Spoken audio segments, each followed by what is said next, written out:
Hi, Jim DePalma from Wales, Darby. I'm here in Basking Ridge, New Jersey with Mike Koppes and Jim from Amewick Mechanical. We're going to walk onto a very large radiant project with 3 different install applications, so join us.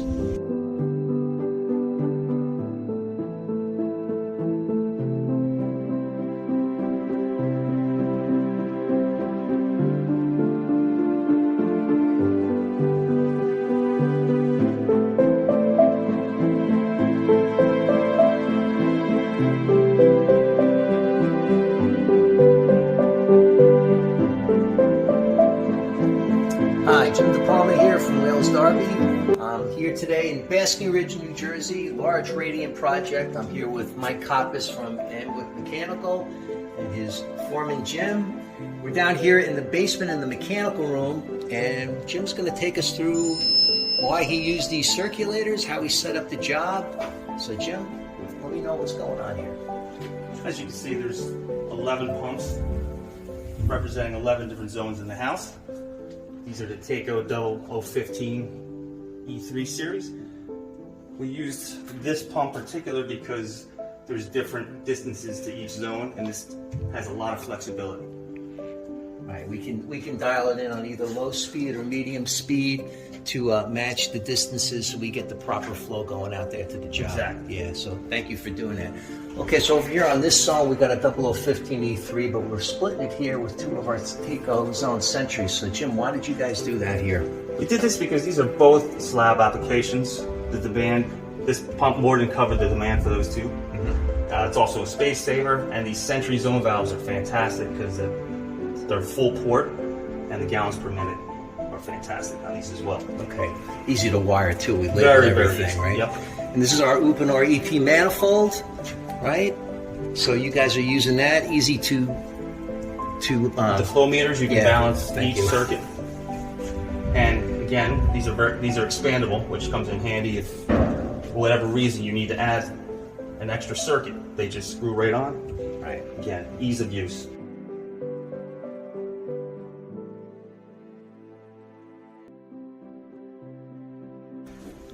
Okay, so now we're here on the 2nd floor of the house with Mike and Jim.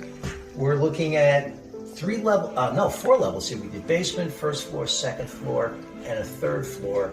We have a slab application, but we also have quick track and joist track on this job. So why did you guys mix and match the install? The primary reason we mixed and matched was a lot of the structural steel framing below the 2nd floor didn't allow us to run tubing underneath it.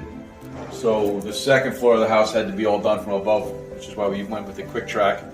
The other floors had enough open spaces for framing that allowed for use of the joist track, which is a little more cost-effective method of installation. Okay, so on this quick track, you guys used the pre-assembled type quick track. You did that for what reason? Yeah, well, we found that the accordion style pre-assembled saves a tremendous amount of time on installation. Also, the staggered joints help you keep lines straight. Okay. So for the amount of quick track on this floor, and it's a large floor, you spent how much time, you think? We were here, 3 of us were here for a week to do about 4,000 square feet.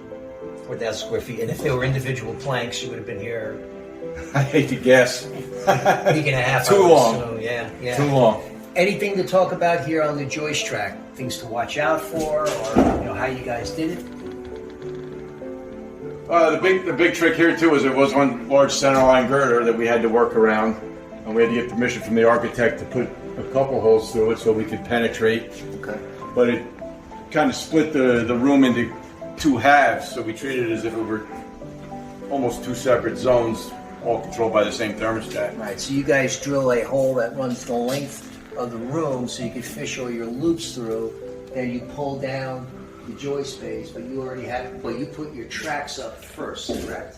Correct. We put the track up first, then a lot of drilling, a lot of pulling, and then go back and fill in the screws at the end. We put each track up with 2 screws. That way if you get halfway through and you got to move them around, you're not wasting a lot of time taking screws out and putting them back. And about how long did that install take?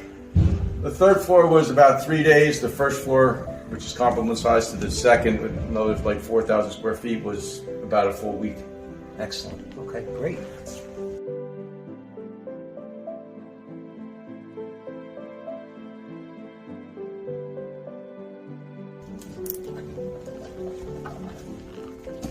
All right, so we're still here on the second floor. Greg is tying in our Uponor zone control module to a 8-loop manifold with our 2-wire actuators, and there's actually only 2 zones off of this. So Jim, what do you think about these 2-wire actuators in the zone control module?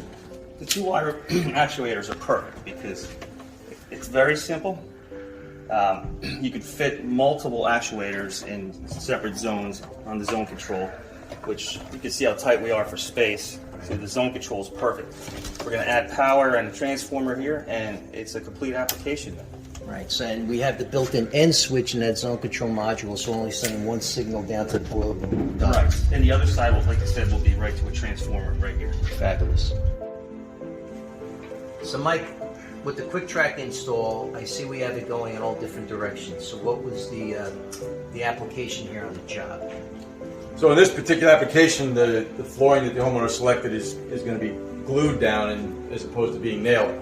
So we were able to run our track in a direction that saved returns at the end, and we got longer straight runs of tubing to expedite installation.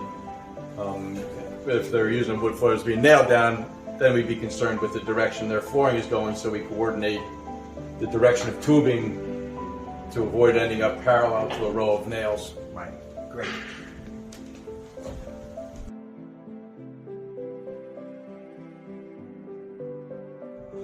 All right, everybody, thank you for joining us today. So whether you have a large, small radiant job, if it's a plumbing job, a fire sprinkler job, a hydronic piping job, anything to do with that, we can help you here at Wales Darby with those designs and with Uponor product. For all other information on everything else that we do here at Wales Darby, please go to hvacinsiders.com. Thank you very much.